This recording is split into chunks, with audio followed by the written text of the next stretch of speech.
bienvenue dans votre émission. Bienvenue dans votre émission. Bienvenue dans votre émission. La Réunion Léla, la Réunion Léla, la Réunion Léla.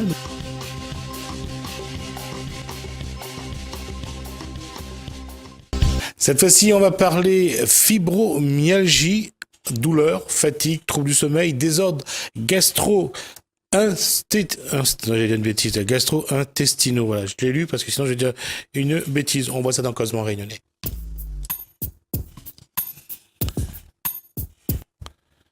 Alors, Valérie Fernès, bonsoir.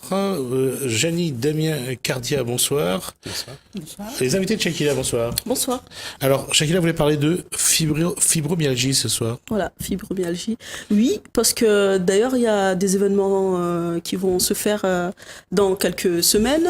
Et puis, c'est une maladie qu'on peut dire qui est tabou, qu'on n'en parle pas beaucoup. Alors, d'abord, est-ce que c'est vraiment une maladie? Est-ce que c'est défini? Est-ce que c'est reconnu? D'abord, comment on le définit? Non, elle est reconnue comme étant un syndrome, mais nous nous battons pour que ça soit enfin reconnu comme une maladie. Elle est reconnue au niveau de l'OMS depuis 1992 et par la Sécurité sociale depuis juillet 2017. D'accord, je vais juste préciser que l'OMS, c'est pas les offices municipaux de sport, mais c'est l'Organisation mondiale de la santé. Excusez-moi. Non, c'est à moi de le faire, donc je le dis. Alors, aujourd'hui, par exemple, si on veut expliquer ça au public, aux téléspectateurs qui nous regardent, comment, j'allais dire, expliquer cette maladie au public? Qu'est-ce qu'on doit leur dire pour qu'ils comprennent ce que c'est la fibromyalgie? Donc c'est une maladie avec des polypathologies qui entraînent de fortes douleurs, une fatigue intellectuelle constante, une très grande fatigue qui correspond à 72 heures sans sommeil, qui correspond à un brouillard intellectuel avec des tas de conséquences sur la vie professionnelle, sociale, familiale, et qui est très difficile parce qu'elle n'est pas reconnue et qu'on n'a pas vraiment de statut de fibromyalgie. Donc il n'existe pas de réel traitement et que certains médecins pensent que c'est une maladie psy. Donc où ils ne veulent pas s'en occuper, ils disent que ça n'existe pas, ce n'est pure fiction. Selon eux, il y aurait une somatisation? Oui. D'accord. Et ça veut dire qu'aujourd'hui, cette maladie, elle peut partir puisqu'on a parlé de douleur, de fatigue, de troubles du sommeil, de désordres gastro-intestinaux, ça veut dire que ça peut partir de n'importe quel endroit du corps. Oui, et puis on est tous différents. On va la somatiser de façon différente. Certains fibromyalgiques vont avoir plus de problèmes intestinaux ou de douleurs, mais ce qui est sûr et certain, c'est que ça entraîne des douleurs physiques très intenses. Et de plus, la fibromyalgie entraîne une hypersensibilité de tous symptômes et de douleurs. Donc en fait, c'est pire que si... Donc c'est une maladie qui est reconnue comme étant une maladie du système neurocentral. Vous-même, vous êtes atteinte de cette maladie? Oui, moi j'ai eu la chance, enfin entre guillemets, d'être reconnue fibromyalgique en 1996 parce que j'ai été soignée dans un CHU universitaire qui traitait cette pathologie-là. Donc moi, dès le départ, j'ai été reconnue fibromyalgique. Donc j'ai eu une prise en charge de kinésithérapie, de balnéothérapie, sauf le traitement médical, où on a été en errance médicale tout le temps, parce que selon les années, on donnait un traitement pour ci, un traitement pour là, qui avait des effets secondaires très importants. On a même essayé la morphine, avec tous ces effets secondaires que ça peut induire. Et voilà. Et après, j'ai refait les tests il y a 2 ans, pour qu'on me confirme le diagnostic, parce qu'on avait fait des progrès dans le diagnostic de la fibromyalgie. Donc je suis bien fibromyalgie. Pour ceux qui ne fibromyalgie. comprennent pas fibromyalgie, elle vient de racine de ce mot. C'est musculaire. Alors, et c'est toute la fibre qui englobe les muscles. Ouais, ce que je veux dire, c'est que fibromyalgie, alors surtout pas que le préfixe ne vous induit pas en erreur, ça n'a rien à voir avec un fibrome. Exactement. D'accord? C'est surtout ça puisqu'elle a posé la question. Là, ça concerne vraiment des maladies qui se déclarent un peu n'importe où, des douleurs, comme on dit, la fatigue. C'est des choses qu'on n'arrive pas j'allais dire, c'est pas une maladie organique. C'est une maladie qui est beaucoup plus, enfin, si c'est organique, mais ça part d'un état du corps, finalement. Oui, tout à fait. Janie veut dire quelque chose? Oui, fibromyalgie, donc fibro, pour les fibres, MIA pour les muscles et algie pour la douleur, fibromyalgie. Voilà. D'accord. Maintenant, c'est vrai que la définition elle est réductrice dans le sens où on parle plutôt donc de 100 symptômes. Il y a des listes qu'on retrouve sur Internet de 100 symptômes qui vont de l'acouphène à des problèmes par exemple de déglutition. Donc il y a 100 symptômes établis par un docteur et qui permettent à la personne qui s'intéresse à ce sujet et qui a une connexion Internet de faire son propre avis. Donc 100 symptômes de la fibromyalgie, vous pouvez taper sur Internet et à ce moment-là, il sera plus clair pour tout le monde. Hein. Vous, par rapport à votre association, quelles sont vos missions? Qu'est-ce que vous faites pour sensibiliser au maximum? Donc il y a une écoute téléphonique. On essaie de mettre des permanences d'accueil de patients, mais c'est très compliqué étant donné qu'on ne peut jamais rien prévoir à l'avance. Il y a une organisation de pique-nique. D'ailleurs, il y en a un le 7 avril qui se déroulera à l'étang Salé.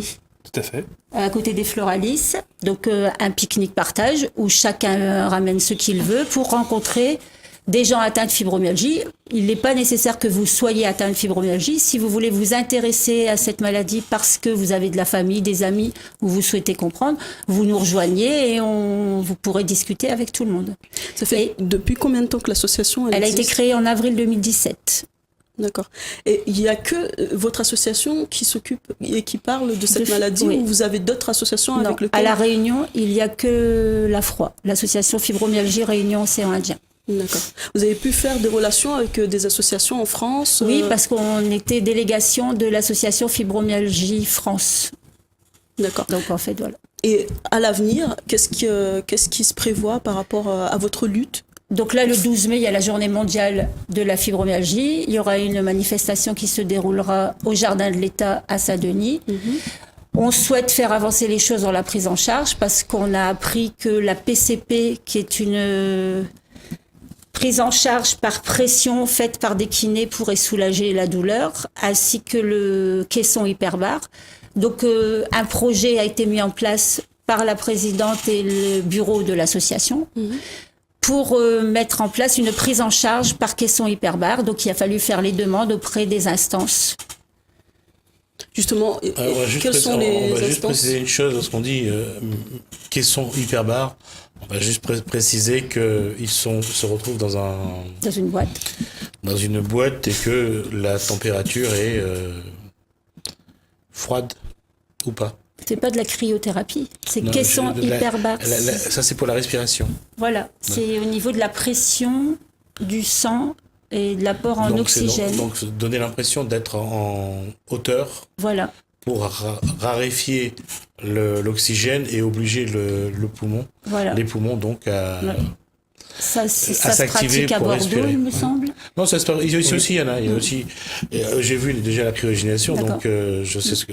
Et effectivement, il y avait quelqu'un qui entraînait son athlète de cette façon-là, en la mettant en situation d'être sur les hauts plateaux, pour les obliger pour obliger les poumons à prendre du volume et à mieux respirer. Ouais. Donc là, il y a des projets qui ont été mis en place, des dossiers de demande pour que ça existe à La Réunion et que les patients diagnostiqués fibromyalgie puissent avoir accès à ces soins pour améliorer leur état de santé, leur bien-être et tout ça.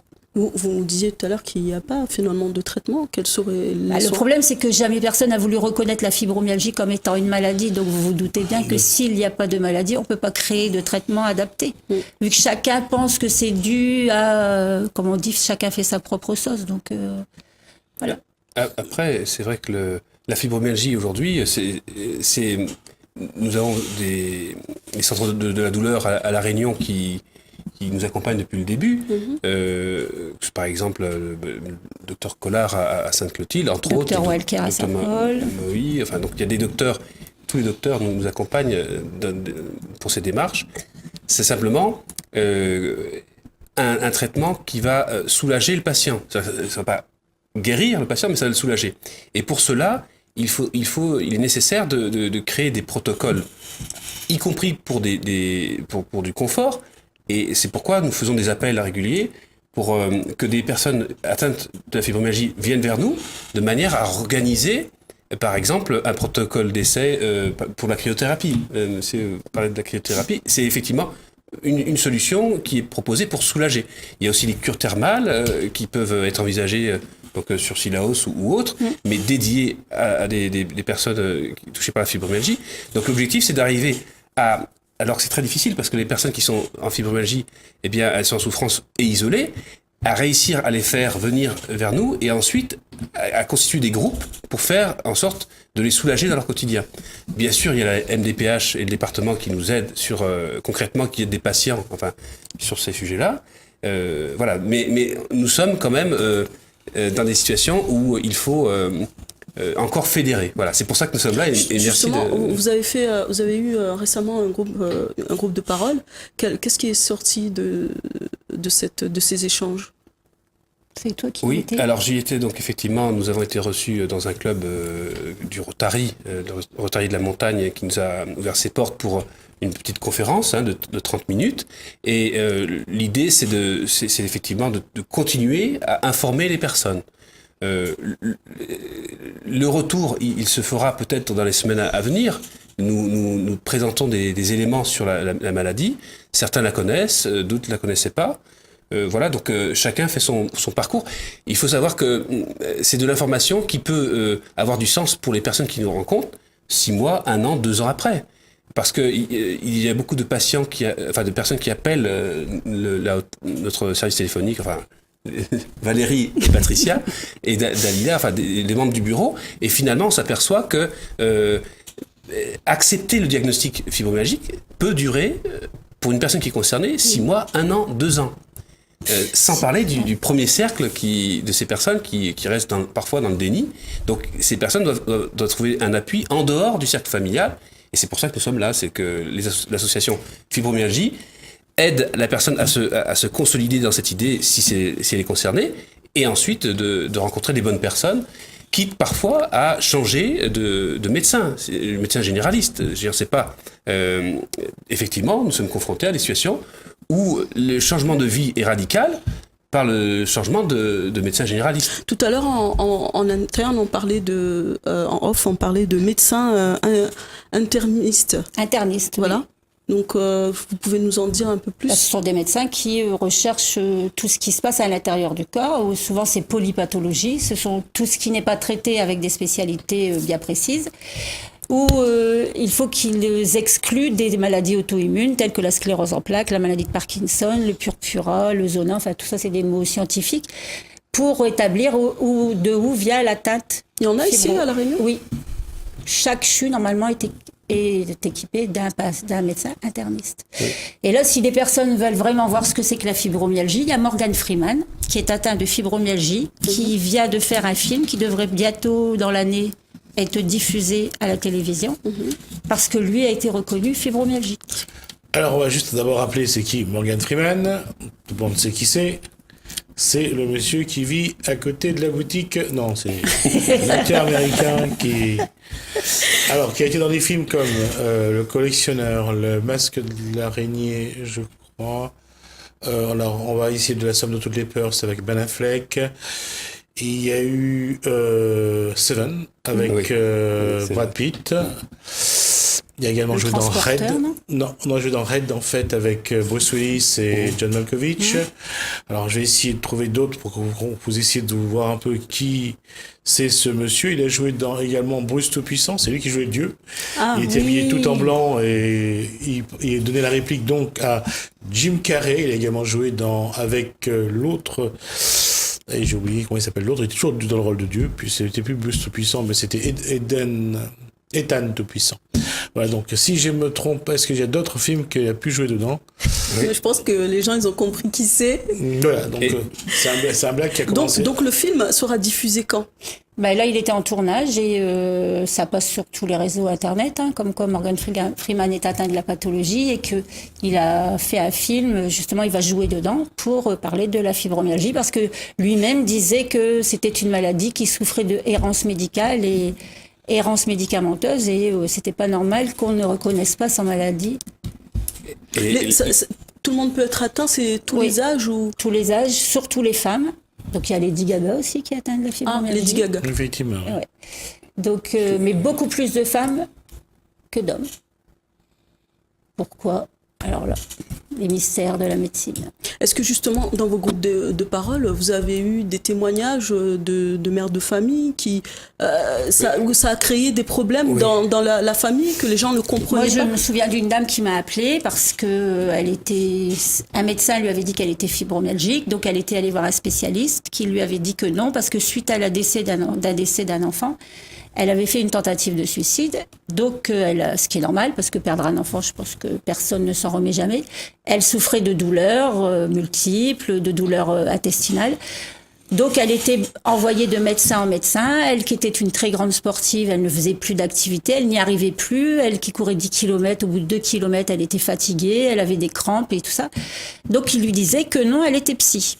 Comme on a toujours catalogué la pathologie, on l'a toujours mis dans une case psychiatrie, la fibromyalgie. De toute façon, tant qu'on n'arrive pas à comprendre une maladie organique, on ne peut qu'aller vers quelque chose qui ressemble à la somatisation, c'est-à-dire ça vient d'une douleur mentale qui se transforme en une pathologie physique. Voilà. Donc après, si on quand même aussi d'être, même si on a beaucoup de respect pour les médecins, on a beaucoup de respect pour ceux qui sont chargés de maintenir le corps et de le guérir, ils n'ont pas non plus la science infuse. Non, mais là, l'exemple, c'est que la dame, j'ai discuté avec elle pendant 2 heures, étant atteinte de la fibromyalgie, je peux comprendre certaines réactions, les mots viennent plus facilement, tout ça. Donc, je lui ai conseillé, selon le secteur où elle se trouve à La Réunion, je lui ai conseillé d'aller voir un des médecins généralistes qui croient en notre cause et qui nous aide à la défendre et à mettre les choses en place. Donc elle l'a appelé, elle a pris rendez-vous. Quelques jours après, elle m'a appelé et elle était rassurée, contente, parce qu'il avait enfin pu lui expliquer qu'elle n'était pas folle, que c'était pas dû à un problème psychiatrique. Donc il lui donnait l'opportunité de faire les examens, de faire les choses, de mettre un plan de soins, un parcours de soins bien déterminé, pour diagnostiquer. Et elle m'a rappelé plusieurs semaines après en me disant que le diagnostic était posé, qu'elle était atteinte de fibromyalgie. Par contre, en faisant reconnaître la fibromyalgie, j'aimerais quand même que cette pathologie ne soit pas une pathologie où on mettra tout et rien. Parce que je vois qu'actuellement, je reçois des appels de patientes atteintes d'endométriose, qui est une atteinte de l'appareil génital de la femme, parce que on lui a dit que c'était la fibromyalgie. L'endométriose n'est pas une fibromyalgie. Elle donne des douleurs similaires, avec des douleurs rhumatismales, des douleurs dans les membres inférieurs, supérieurs, tout ça, mais ce n'est pas la fibromyalgie. D'autant que l'endométriose, c'est l'endomètre qui se balade dans le corps, qui crée les problèmes. Oui. Des micro-coupures de l'endomètre. Avec la fibromyalgie. Excusez-moi. On peut tomber enceinte, mais avec l'endométriose, non? Si on a des filles, ça dépend. Des personnes ça dépend qui des veulent... cas. Il y a des femmes qui ont de l'endométriose qui font quand même des enfants. Ouais. Ou plus par FIV, à mon avis. Par insémination artificielle, les endométrioses. Oui. Ou alors ils l'ont juste au moment où commence la maladie. Ça dépend le stade, en fait, de l'atteinte. C'est pour ça que... Non, la fibromyalgie n'a pas d'impact sur la grossesse. La grossesse, tout ça. Le tout, c'est que on dit toujours que des femmes sont stériles ou n'arrivent pas à avoir d'enfants parce que dans leur tête, elles sont pas prêtes et on ne sait pas déterminer pourquoi elles n'arrivent pas à avoir d'enfants. Je pense que c'est comme tout. Peut-être qu'à ce moment-là... On parle de femmes, de cas sains, je dirais qu'il n'y a pas de maladie, il n'y a pas un passé de maladie. Et la femme, soit parce qu'elle a pris la pilule pendant tant d'années et parfois avant que ça revienne, il y en a qui essayent de tous les moyens, mais c'est vrai qu'aujourd'hui le corps humain est moins performant qu'avant. Et puis il y a un impact psychologique quand même sur le désir d'enfant, tout ça. Donc est-ce que vous avez déjà eu, parce qu'on sait qu'on est à La Réunion, sur une petite île avec on est des Africains, vous avez déjà eu des cas où des personnes ont dit oui, nous on allait voir les marabouts. Oui, mais tout le monde essaie. Je pense que avec l'errance médicale et administrative et le désarroi face à la douleur, je pense qu'un fibromyalgique va tout essayer qui pourrait le soulager.